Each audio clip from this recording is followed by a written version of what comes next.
क्या आपके जेहन में अभी भी कोई प्रश्न उठ रहे हैं? सर आपका अगला वीडियो जो है वो सिर्फ कल्पवृक्ष अकाउंट पे ऊपर होना चाहिए मेरे ख्याल मैं में। मैं ये और मैं ये एक एक मिनट सर, एक मिनट, एक एक मिनट, मुझे उसमें मुझे क्या मुझे क्या। मुझे थोड़ा कहने दो। एक्चुअली में I have to figure out कि कल्पवृक्ष अकाउंट के इस वीडियो में मुझे कहना क्या है। तो आप सही है। अध्ययन करके हमसे पहले क्वेश्चन पूछो। ऐसे 25 वीडियोज हम रिलीज करेंगे, तब हम फिगर आउट कर पाएंगे कि हमारे उस वीडियो का कंटेंट क्या होना चाहिए। और उसका टाइटल, स्टार्ट, एक मिनट, मिडिल, एक हाउ इट एक प्रोसीड, देन एक इट मिनट, हाउ इट एक मिनट, लैंड। एक मिनट। मैं ये कह रहा हूं, हम ये बात आम व्यक्ति को क्यों बताएं? क्या मोबाइल का मैन्युफैक्चरर आपको ये बताता है कि हमने एक मोबाइल कैसे बनाया है?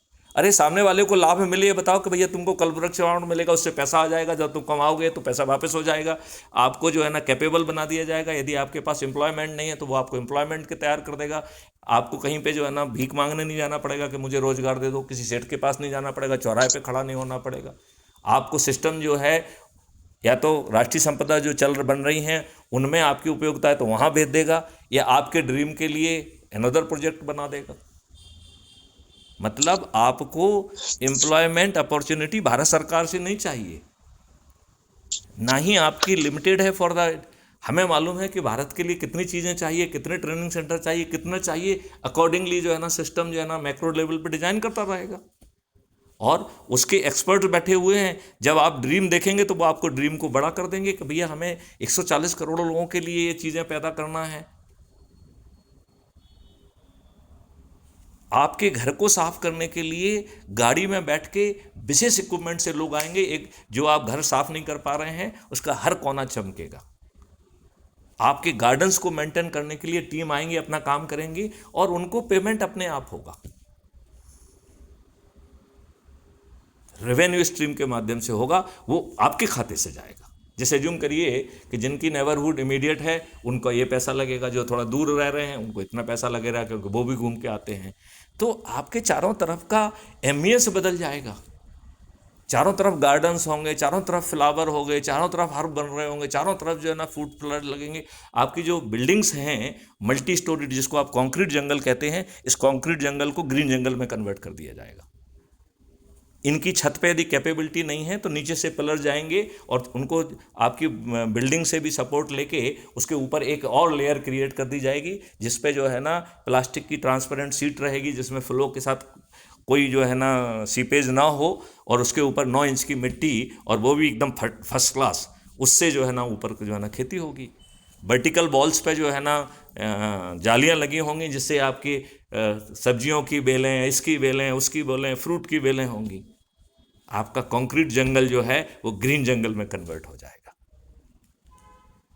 किसी को सोचने, बताइए, इट इज डूएबल और नॉट? और आम आदमी को लिए उसको परेशान नहीं होना होगा, जिसका घर होगा उसे परेशान नहीं होगा। इस काम को करने के लिए ट्रेंड इक्विपमेंट के साथ लोग आएंगे, अपना काम करेंगे।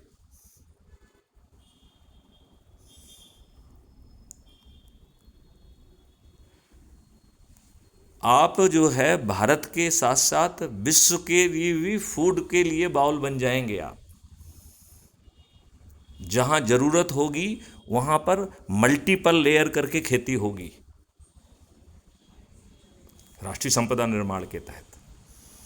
यदि वहां पर रोशनी नहीं पहुंच पा रही है तो मिरर का यूज करके चारों तरफ रोशनी फैला दी जाएगी। मैं आपको मिस्टर हरीश बताना चाहूँगा, जब मैं डीआईजी आईटीबीपी गढ़वाल था तो मैंने जो है जवानों के लिए एक मिनिमम स्टैंडर्ड तय किया कि मैं अभी जब विजिट पे आऊँगा तो मैं हर जो है पोस्ट पर ये स्टैंडर्ड देखना चाहता हूँ। अब जब मैं जाने वाला था उस समय तक ठंड हो गई, तो हमारे इंजीनियर्स उन सब लोगों ने कहा कि साहब ये कैसे होगा, ये तो हो नहीं सकता है। बोले इतनी ठंड होती है सीमेंट ही काम नहीं करेगी। तो मैंने कहा भाई साहब आप कैसे ज़िंदा रह रहे हो? बोले साहब हम बुखारी का यूज़ करते हैं, हीटिंग सिस्टम का यूज़ करते हैं। तो मैंने कहा भैया बिल्डिंग के लिए भी उसी हीटिंग सिस्टम का यूज़ कर लो। सीमेंट को ये थोड़ी मालूम है कि टेम्परेचर आपने कैसे मेंटेन किया। और डू यू नो, हमारी विजिट के पहले सभी जो है ना भारत तिब्बत सीमा पुलिस फोर्स की जो है ना पोस्ट जो है मेरे स्टैंडर्ड के हिसाब से किया। मैंने उनको राइटिंग में दिया गया कि यदि कोई मटेरियल वेस्ट होगा तो उसके लिए मैं जिम्मेवार हूँ। मैं ये प्रैक्टिकल बात कह रहा हूं। तो जो हैंडीकैप है वो इमेजिनरी है। क्यों? क्योंकि we are happy to become the part of the problem. We don't want to invest our energy for creating solutions. क्योंकि हमें तो बहस करना है समस्याओं के ऊपर, समाधान थोड़ी चाहिए हमें। ये अभी जो मैंने बात कही, इससे आप कहां तक सहमत हैं?